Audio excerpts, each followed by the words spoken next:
Studio बथुआ बाजार।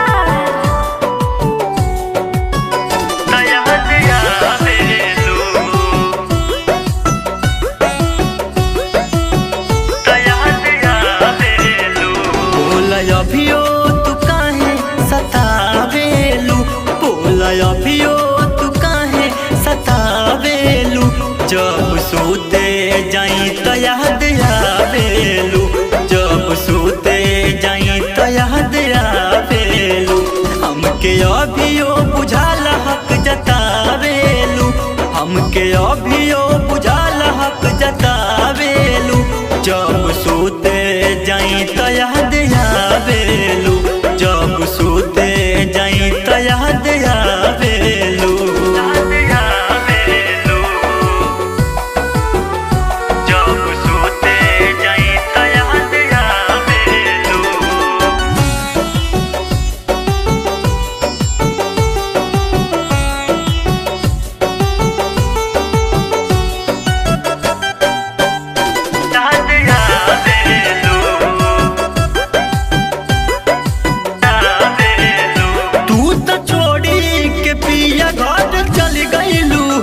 जाते ससुरा में तू तो बदल गईलू हो, जाते ससुरा में तू तो बदल गईलू हो।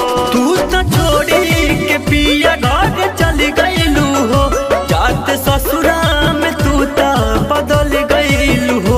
हाँ बदल गईलू हो, हाँ बदल गईलू हो। काहे दिलवा प्यारी चलावेलू, काहे दिलवा प्यारी चलावेलू। जब सोते जाई त याद आवेलू, जब सोते जाई त याद आवेलू।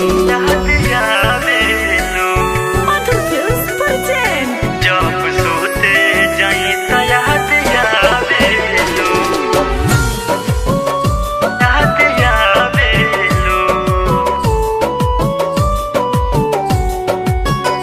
याद आवेलू।